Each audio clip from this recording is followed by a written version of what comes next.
안녕하세요. 이슈 첫 번째 시간입니다. 시장에 나와 있는 많은 정보들 중에서 투자에 도움이 되는 정보는 어떤 정보인지 또 어떻게 우리가 해석을 해야 되는지 궁금하셨을 것 같은데요. 자, 이슈에서 다 짚어드릴 테니까요. 여러분들 주변에 소문 많이 내주세요. 자, 오늘 첫 번째 시간입니다.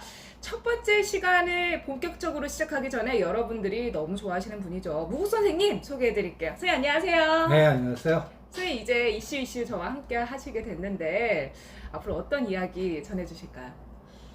일단 어떤 이슈가 있을 때, 그 시장 근본주의자 시각이에요. 시장에서는 근본주의자가 뭐예요?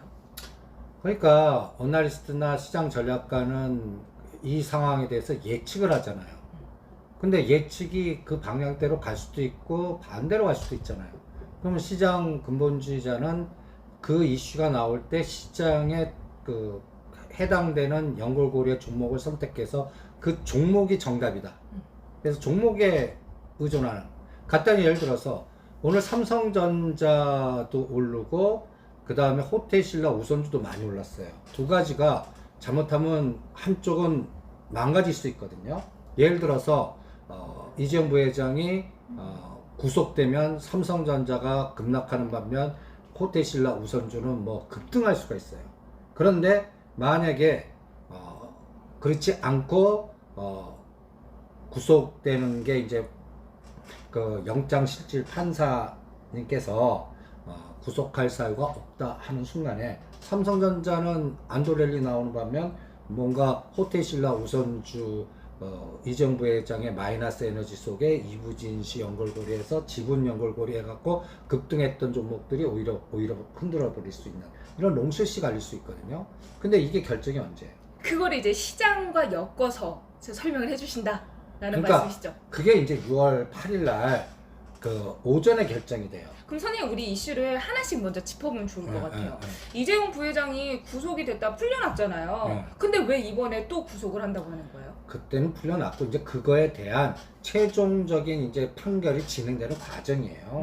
그러니까 일단은 또 다시 새로운 이슈에 의해서 이제 그 삼성 바이오로직스 이 부분 분식회계 여러 가지 또 지금 가장 큰 핵심이 부정적인 것에 의해서 지배구조가 형성이 됐다. 그리고 뭐 삼성물산 제일모직 합병도 부정에 의해서 된 거다 하면서 여러 가지의 그 제시하는 정보가 근거가 있다 하면 어떻게 되겠어요? 소송이 되겠죠. 근데 선생님 검찰에서 계속 얘기했던 게 삼성물산이 오히려 이제 가치가 낮게 평가가 됐잖아요. 제일모직이 높게 평가가 되고. 근데 그러면서 삼성물산 주주들이 피해를 받았다는 건데 지금 오히려 삼성바이오로직스 주가가 막 올라가면서 수익을 많이 봤대요. 오히려. 그러면은 이재용 부회장도 좀 이게 부정적으로 작용하지 않고 오히려 좀 좋게 작용할 수 있어요. 그거는 나중에 사후적인 주가 갖고 판단하는 거고 그 합병 당시에 그 합병 비율을 산정했을 때 간단히 얘기해서 삼성 바이오 에피스가 간단히 얘기해서 평가돼야 되는 그 기준 가치보다 너무 엄청나게 평가됐냐 안 됐냐의 그 기준의 싸움이니까 이미 그 이후에 어떤 결과물 갖고 얘기하는 게 아니라 그 당시에 그 상황이 잘못된 거다라는 부분이기 때문에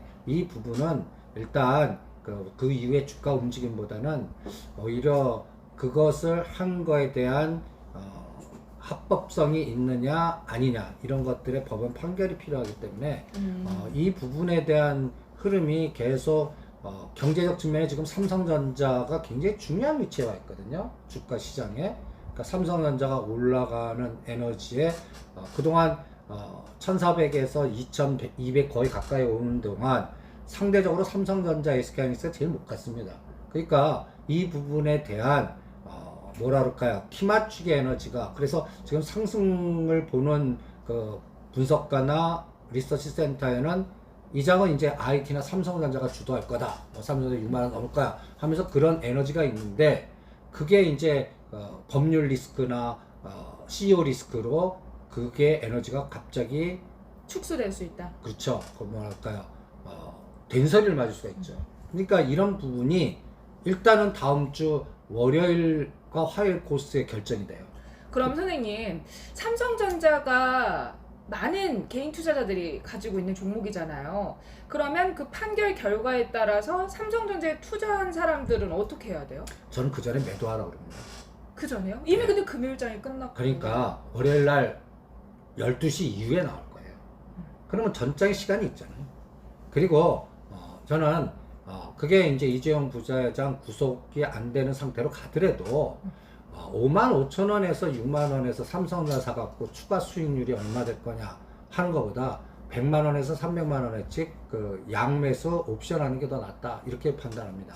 그러니까 삼성전자 수익률이 간단히 예를 들어서 뭐 6만 원 넘었어요. 그러면 한 10% 정도 에너지거든요. 만약에 그 10% 에너지 갈 때 콜은 한 300에서 500% 나올 거예요. 아니면 요번에 그 6월 3일 날에는 삼성전자가 그 직전 고점인 5만 2천 원을 돌파해서 5만 5천 원 치고 나는 5% 오르는데 콜옵션이 몇 프로 난지 아세요? 100%? 3천에서 5천 프로. 그러니까 30배에서 50배. 그러니까 100만 원 넣으면 여러분들 그 삼성전자 1억 사갖고 500만 원 수익 났죠. 100만 원보다 못해. 와. 그러면 이거 하면 패가 망신한다 그러는데 저는 적극적으로 이 100만 원, 100만 원을 그 콜과 풋에 실제로 걸게 합니다. 투자자에게. 그러면 삼성전자 1억 투자해서 500만 원에서 700만 원이니 한쪽은 휴지돼요. 그러니까 주가 올라가면 하방이 나와야 수익 나는 풋은 100만 원에서 5만 원, 10만 원도 못 건지겠죠. 그런데 6월 3일 날 이 100만 원이 3천만 원에서 5천만 원이 됐어요. 그런 에너지가 어디서 나와요? 그러니까 삼성전자 특히 만기일이 가까워질수록 특히 6월 8일이 월요일인데 다음 주 목요일 날이 선물 옵션 동시 만기입니다. 그러니까 만기가 가까워질수록 시간가치 소멸 현상 때문에 행사가 불능한 것들이 그 가치가 굉장히 낮아져요. 그런데 만약에 이게 실현 가능성으로 확 뜨는 순간에 그 에너지는 엄청난 폭발력을 주고 있어요. 이게 웬만하면 300에서 500, 3배, 5배죠. 근데 만약에 30배, 50배짜리 또 나와봐요.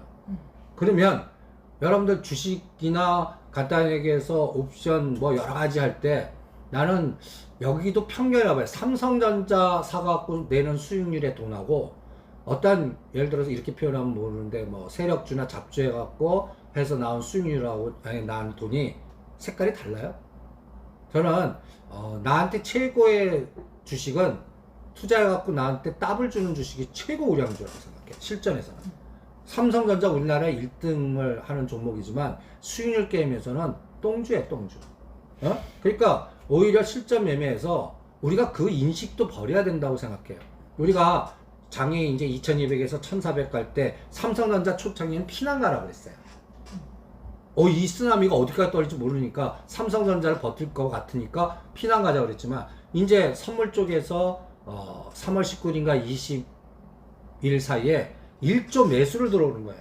그럼 됐다 하면서 이제 삼성을 팔아갖고 이제 다른 개별 종목 가자 이런 전략을 바꾼 것도 이제는 바닥이 확인됐으니까 이제 종목장이 됐을 때 수익률 게임이 극대화될 것 같거든요. 결론 1400대 사갖고 지금 해갖고 삼성전자 30% 수익 날 때 200% 난 종목이 몇 개 되는 줄 아세요? 엄청 많겠죠? 엄청 많지는 않아요. 2000개 그래요? 중에 한 100개가 넘어요. 그래도 예. 많죠. 그러니까 여러분들이 그 2000개 종목에 10% 정도의 어떠한 특화된 종목에 배팅했다면 엄청난 종목장이 나왔다는 겁니다. 그러니까 이게 이제 시장 근본주의 이제 시각이에요. 일단 나의 투자 전략은 우리가 한국은행이 아니니까 돈은 한정돼 있잖아요. 그러니까 이것도 사고 저것도 사고 막 할 수 없거든요. 그러니까 지금 현재 위치에서 최저간에 나한테 최고 수익률 줄 수 있는 전략과 포트폴리오를 짜는 게 중요해요. 지금은 저는 양매수 전략이 최고라고 봅니다. 지금 삼성전자를 사는 것보다는 이재용 부회장의 판결이 나오기 전에 미리 정리를 하고 좀 다시 전략을 세워보는 게 좋다라는 말씀이시잖아요. 그렇죠. 오히려 그거 하느니 옵션 양매수라든지 아니면 결과가 나왔을 때 좋게 나왔어요. 그럴 때 폴더폰이나 아직까지 못 간 부품단의 부품주? 종목들이 있어요. 그 종목 사는 게 오히려 초과 수익률을 더 줄 거라고 봐요. 그러니까 예를 들어 삼성전자 사느니 BH라든지 아직까지 못 간 종목들의 폴더폰 IT 부품단이 많거든요. 그러니까 그런 거 사는 게 오히려 더 낫지 않나. 그리고 선생님 그러면 호텔신라는 어때요? 오늘 호텔신라가 굉장히 마감 전에 강하게 오르면서 거래를 마쳤잖아요. 호텔신라 구주가 아니라 호텔신라 우선주죠. 우선주. 그러니까 지금 2150에서 2200 되니까 시장도 지수단이 불안한 거예요. 그러니까 지수다가 불안하면서 대형주 갖고 초과 수익률이 낼 확률이 점점 이제 축소될 것 같으면 시장은 약간 배당 성향과 또 품저주 성격의 우선주로 이동하는 경우가 있어요.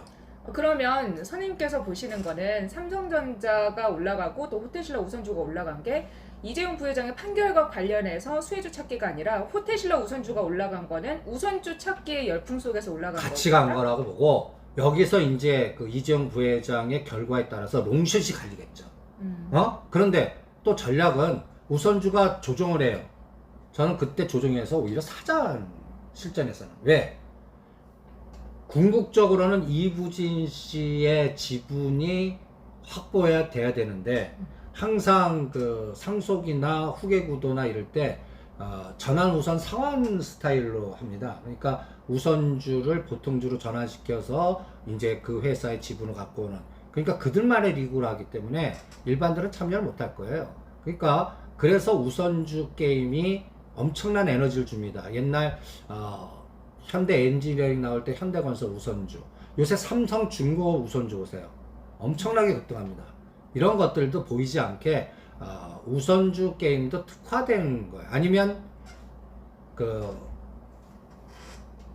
대한항공 사례에서 한직카 우선주, 대한항공 우선주 이렇게 막 그 대주주 간에 뭐 지분 싸움이라든지 뭐 이런 게 나올 때 또 우선주 게임들, 이런 것들은 뭐라 그럴까요? 하나의 테마성이지만 금액을 적게 하고, 우선주에서는 이제 유동 물량이 적기 때문에 타이밍 놓치면 매도하기가 힘들어요. 그리고 고점에서 잘 팔지 못하면 변동성이 장난이 아니에요. 그러니까 우선주 패턴은 오르기 전에거나 급락할 때 사는 습관을 가져야 되고, 그 다음에 급등해서 거의 60대 각도로 이렇게 날아갈 때는 오히려 분할 매도하는 감각으로 해야 되기 때문에, 그래서 호텔신라 우선주는 제가 4만원에서 5만원 단부터 저를 아시는 분들은 사 모아놓고 이부진 씨, 이재용 씨, 후계구도, 또 이건희 회장님 건강상태 나오면서 또 여러 가지 노이즈 나올 때 호텔신라 우선주가 또 급등 가능성이 있으니까 그거를 미리 생각하고 어느 정도 일전 자금 두어보라고 그랬거든요. 근데 지금 이제 요새 움직이고 있어요. 만약에 삼성전자가 또 빠지는 에너지가 나오면 이재용 부회장한테 악재가 나왔다면 호텔신라 우선주는 바로 상한가 할 겁니다. 그럼 선생님 질문을 좀 요약해 볼게요. 그러면 삼성전자는 판결이 나오기 전에 팔라고 하셨잖아요. 예. 호텔신라 우선주는 어떻게 해야 될까요? 이미 보유하신 분은 들고 있고요. 오히려 추가 변동성 나올 때 추가 매수 전략으로 오히려 가겠습니다. 그럼 이제 만약에 빠졌을 때 보유하고 계신 분들도 접근이 가능한 거죠. 아까 보유하신 분은 그거를 또 급락하니까 손절하고 다 이러지 마시고 그냥 당금질로 견디세요. 왜 그런 전략을 짜드리겠냐면, 이재용 부회장 이벤트가 플러스 재료가 나오든 마이너스가 재료 나오든 궁극적으로 저는 이건희 회장님 건강, 지분관계, 그리고 이제 그 호텔신라에 대한 이부진 씨의 갖다 얘기해서 지분 확보. 여러분들 호텔신라 그 지배구조 이렇게 쭉 보시면 이부진 씨 이름이 하나도 없어요. 하나도 없어요. 그리고 지금 만약에 이거 입후문입니다. 이건희 회장님이 건강 상태가 어떻게 해서 이제 상속 개념으로 갈 때는 여러분들 호텔신라는 누구께 되냐면 삼성생명께 돼요. 삼성생명이 7% 지분을 가지고 있어요. 예. 근데 삼성생명이 누구 대주주죠? 삼성생명이요? 삼성전자 전자. 대주주입니다. 그러면 이건희 회장님이 개인 지분으로 갖고 있는 게 뭐 있죠? 삼성생명? 삼성생명 20%나 갖고 있습니다. 맞췄어. 똑똑해요. 삼성전자 4%나 갖고 있어요. 그러면 우리 상속법에 홍라희 여사가 삼성전자 개인지분 4% 반, 삼성생명 10%. 그러면 아주 냉정해 보면 이건희 회장님 상속 들어오면은 삼성생명이든 삼성전자든 다 홍라희 여사 회사가 됩니다. 설마 어머님이 그러겠나요? 그죠? 그러면 그죠? 저는 또 중앙일보 뭐 그쪽으로 주식이 올라가지 않을까. 그렇죠. 그러니까 그 개념도 이렇게 그러니까 갑자기 옛날 당나라 시대 축천부가 생각이 나더라고요. 뭐 이런 그런 세상까지는 안 가겠죠. 그러나 항상 이 품문이잖아요. 그러니까 그게 어느 정도 윤곽이 확인되기 전까지는 불안하거든요. 그래서 저는 그 이부진 그 호텔신라 대표가 다음에 할 일이 뭘까 할 때 이 호텔신라 지분 확보하기 위해서는 어머님의 힘이 엄청나게 필요해요. 그래서 어머님한테 잘 보여야겠다. 엄청. 첫 번째. 두 번째는 이번에 이혼하시잖아요. 그러면 이혼한 다음에 전 아들을 그 모계로 바꿀 것 같아요.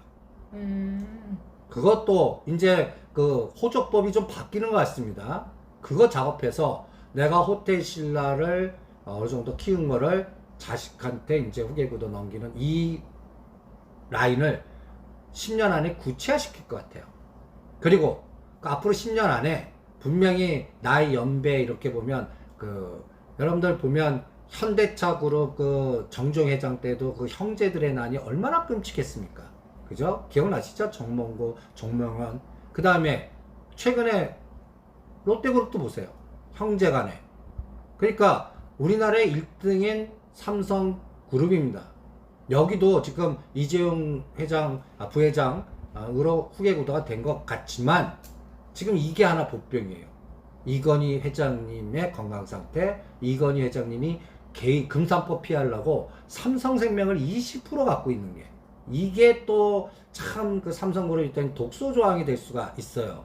이 부분이 만약에 상속 부분으로 간다 그랬을 때는 저는 또 이 그 홍라희 여사는 그렇게 안 할 거지만 그 뒤에 또 있지 않습니까? 홍 씨의 그 유명한 두 분들 이분들이 또 어떻게 행동할 건가 또 그리고 여기에 움직이는 여시제 또 2022년도의 대선 별거 다 연결돼 이게 복잡계 시각입니다.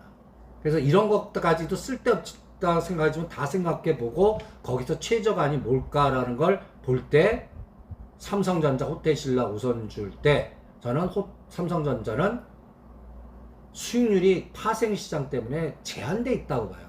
지금 삼성전자 올려요. 그런데 롤오버 시키는 에너지지 추세적 에너지는 또 삼성전자 2, 4분기 실적이 7월 초에 나오는 거 보고 확인할래요. 그럼 선생님 조금 요약을 해볼게요. 삼성전자 일단 뭐 정리를 하라고 하셨잖아요. 호텔신라가 올라갈 경우에 보유하고 계신 분들은 지금 한번 정리를 하는 게 나아요? 아니면 계속 가지고 있는 게 좋아요? 10만 원에서 20만 원 사이는 던지자. 이번 기회에 예. 만약에 올라가게 된다면 올라가면 무섭게 갈 겁니다. 만약에 그러면 상한가 한 번 반이나 두 번 스트레이트 줄 거예요. 근데 그때는 그럴 때는 던지자. 이제 구속영장이 낮다는 얘기죠. 낮다는 그러면 최악의 시나리오가 되는 거죠. 그러면 호텔신라 우선주는 지금이 오늘 거의 7만 원 근처로 돼 있더라고요. 네. 오늘 7천 원 올리니까 6만 8천 원인가 9천 원 정도 된 것 같은데 이게 만약에 30%짜리 상한가라고 하면 바로 9만 원이 가요. 두 번 가요. 그러면 또 얼마 갑니까? 한 12만 원, 13만 원 가요. 이런 속도가 만약에 현실화됐을 때는 당장 그렇게 안 되더라도 현금화 시켜놓고 그러니까 이렇게 급등할 때 파는 방법이 있어요. 한꺼번에 다 팔지 분량을 말고 정해놓고 요 가격대에서는 20% 30% 근데 그거에 3% 어느 정도 깨면 나머지 한번 팔아놓고 다시 봐. 근데 더 갔어. 그러면 남은 수량을 또 어느 데드라인 딱 정해놓고 12만원까지 갔어. 그럼 10만원을 데드라인 잡는 거예요. 그래서 갈 때까지 가보면 이게 고점에서 평균적으로 잘 팔 수 있는 그런 하나의 매매 로직이 있을 거예요. 그거를 급등주는 이용하시는 게 어떻겠나 이렇게 진단을 해야 되겠습니다. 네, 호텔신라를 보유하고 계신 분들은 만약에 구속영장 호텔신라 우선주를 가지고 계신 분들은 이렇게 판결이 나는 걸 보시고 그때 갑자기 상한가가 가게 되면은 뭐 일부 수익 실현 하시면서 좀 계속 보시면 좋을 것 같고. 그렇죠. 왜 호텔신라 구주는 안 되냐? 시진핑 금년에 안 오기 때문에 그래요. 그리고 면세점, 화장품, 북방주 이런 것들이 다 여기서 노이즈가 걸려요. 그래서 그동안 시장이 올라갔는데 아난티라든지 현대건설이라든지 현대엘리베이터라든지 처음에는 많이 갔어요. 근데 어느 선부터는 한계 탄력성이 둔화되는 현상들이 계속 나와요. 그것도 새로운 에너지의 모멘텀이 안 나타나기 때문에 그래요. 그럼 선생님 호텔신라 우선주가 이번에 오르는 거랑 구주의 움직임은 이렇게 차별화돼서 움직인다라는 네, 거죠. 그냥 구주는 껴껴 따라가는 정도. 네. 그리고 이게 이제 구주가 하려면 면세점이라든지 그다음 비행기가 뜨고 그다음에 이제 활동이 정상화되면서 가장 중요한 거는 관광객이 와야 돼요. 와야 됩니다. 근데 지금 코로나19 이후에 모든 게 정상화됐을 때 간단히 예를 들어서 여행 갈 거예요? 비행기 갈 때? 한동안은 좀 저는 어렵지 그게 굉장히 중요할 것 같아요. 특히 일본, 그러니까 여행업 중에서 중국, 홍콩, 일본, 뭐 멀리가 이제 수익 좋겠지만 우리나라 이제 젊은이들이 툭하면 금요일 갔다가 일요일 나오고 일본 가서 딱 그냥 사진 하나 찍어오고 요런 게 유행했는데 지금 일본 불매운동, 일본과의 관계, 코로나 상당히 줄 것 같아요. 일본이 허용된다 하더라도. 근데 지금 나오는 것들 보면 최근에 신성통상 모나미에서 일본 불매운동 관련주가 최근에 급등했죠. 이런 것들도 또 이제 일본과 노이즈가 계속 나오잖아요. 그리고 이게 또 지소미아 문제까지 가면 또 문제가 더 커지거든요. 그러니까 일본 여행 부분이나 일본과의 관계는 저는 금년 내내 노이즈인데 그러면 홍콩 가면 되잖아. 홍콩도 이번에 홍콩 보안법 난리 홍콩 갈 거예요? 그러니까 우리 이 여행 시장에서의 그 주변 에너지가 코로나19 돼서도 사람들 요새 그 코로나19가 어떤 현상을 만냐면 사람이 무서워하게끔 만들어요. 간단히 얘기해서 내가 어떻게 깜빡하고 마스크를 안 쓰고 엘리베이터 타면 어떤 분은 엘리베이터 탈래다가 안 타세요. 그리고 사람 들어오는 게 깜짝깜짝 놀래거나 그 마스크인데 기침하면 막 째려보거나 이런 현상이 지배되기 때문에 오히려 이게 정상화로 될 때는 시간의 흐름이 굉장히 많이 필요하다는 느낌이 나고요. 또 이게 네. 지금 유동성으로 막 가잖아요. 미국이도. 그러니까 악재가 나오면 이게 오히려 주식시장 호재예요. 그러니까 이 악재 때문에 돈 더 풀 거야. 더 뭐 해줄 거야. 그러면서 쭉 가잖아요. 근데 이제 7월 달부터 9월 달까지는 이제 어떤 현상이 나올 것 같았냐면 이게 검증되는 실적에서 검증되는 그럼 선생님 그 실적 얘기는 우리 계속해서 얘기를 할 거니까 네. 조금 미뤄두고 제가 궁금한 건 이제 그럼 호텔신라 구주는 지금 상황에서 우선주가 너무 오르니까 구주 봐야지 하는 생각을 하시는 분들은 조금 자제하시는 게 좋을 것 같다. 왜냐면 면세점이나 이런 전체적인 분위기가 나아져야 되기 때문에 그래서 좀 그 부분에 대해서 설명을 해주셨고요. 그러니까 그거는 호텔 면세점뿐만 아니라 화장품, 중국 관광객, 심지어는 엔터테인먼트 이런 것들도 다 같은. 그러니까 이제 요새 못 가는 쪽에 항공기나 철강이나 그 다음에 이제 면세점 오를 때 때려라. 이런 전략으로 오히려 실전은 대응하시는 게 어떻겠나. 네, 알겠습니다. 한 가지만 더 짧게 여쭤볼게요. 삼성 바이오로직스를 보유하고 계신 분들 혹은 좀 생각하고 계셨던 분들은 어떻게 대응을 해야 될까요? 이번 상황에 당연히 느껴져서. 매도죠. 그러면 아니, 떨어졌을 때 사는 전략. 바이오로직스는 저는 솔직히 6개월 동안 매매하고 싶지 않아요. 여러분들 작년에 삼성 바이오로직스를 상패까지 가면서 공포를 줬을 때 가격이 얼마입니까? 24만 원, 27만 원이거든요. 저도 털렸어요. 와, 아주 지금 열불나요. 이게 바닥이다 느껴지고 분명히 이게 40만 원까지 갈 거다 그랬는데 노상 나오는 거 보니까 겁나요. 그래서 30만 원 넘을 때 잠깐 팔고 다시 사자 했는데 날아가 버린 거예요. 그게 지금 64, 5만 원입니다. 물론 다른 거 갖고는 또 원수를 갚았지만 우리나라의 대장인 삼바가 20만 단에서 65만 단에 리딩을 했어요. 그리고 1년 안에 가장 최고가 삼바, 셀트리온, 셀트리온스케어, 셀트리온, 특히 셀트리온 제약 2만원짜리가 지금 얼마인가 보세요. 2만원짜리가. 즉 합병해서 나쁜 게 주가가 맞춰져 갖고 세 가지가 합정한다. 이제 저는 셀트리온 삼형제도 있는 분들 챙겨라 그러겠습니다. 그러니까 추가 가는 것보다는 이제는 엑스트 할 것 같아요. 네. 서 회장께서. 네. 그러니까 이런 부분도 체크하시고, 그래서 오늘 처음으로 이슈의 가장 키포인트는 팔 거와 살 거를 구분하고, 그 다음에 삼성그룹이 에너지 만드는 걸 실전에서는 롱숏으로 조절하자. 그리고 11일 날 선물옵션 만기인데 올려놓고 챙기고 있어요. 수세 매매보다는. 그래서 그런 부분도 실전에서 잘 보시면 여러분들이 도움이 되실 겁니다. 그래서 철저하게 추격 매수하는 장은 아니다. 2200 가까이에서 지수 접근해 갖고 급등한 것들 수익률 게임보다는 오히려 이제 남아있는 게 뭐가 있을까. 그리고 악재가 나와서 급락할 때 오히려 그때 분할 매수할 그런 전략이 오히려 지금 시장에서는 계속 떨어졌다 계속 추세로 떨어지지 않거든요. 네. 순환될 때 트레이딩 하는 게 실전에서는 더 효과적이지 않겠나, 이렇게 진단해 드리겠습니다. 네, 오늘 첫 번째 시간이라서 굉장히 가볍게 가려고 했는데 또 이슈가 이슈인지라 조금 또 깊이 있게 들어간 게 아닐까라는 생각을 합니다. 자, 일단 삼성전자 관련해서 어떻게 결과가 나오는지 체크해 보셔야 될 것 같고요. 관련된 종목은 삼성전자, 호텔신라 우선주, 삼성바이오로직스, 그리고 전체적인 시장 움직임까지 짚어드렸어요. 자, 이런 이슈 전해드리니까요. 여러분들 꼭 투자하실 때 참고도 하시고 또 경제 뉴스 보실 때도 이게 그래서 이렇구나 라고 보시면 좋을 것 같아요. 아니 근데 정현님 이거는 언제 할 거예요? 뭐야? 이거 그냥 정해서 할 거예요? 가끔가다 하실 거예요? 이거요? 여러분들이 구독과 좋아요를 많이 눌러주시면 또 조금씩 정교화하도록 하겠습니다. 네, 알겠습니다. 네, 오늘 준비한 시간 여기까지고요. 저는 또 다음 시간에 뵐게요. 여러분 안녕!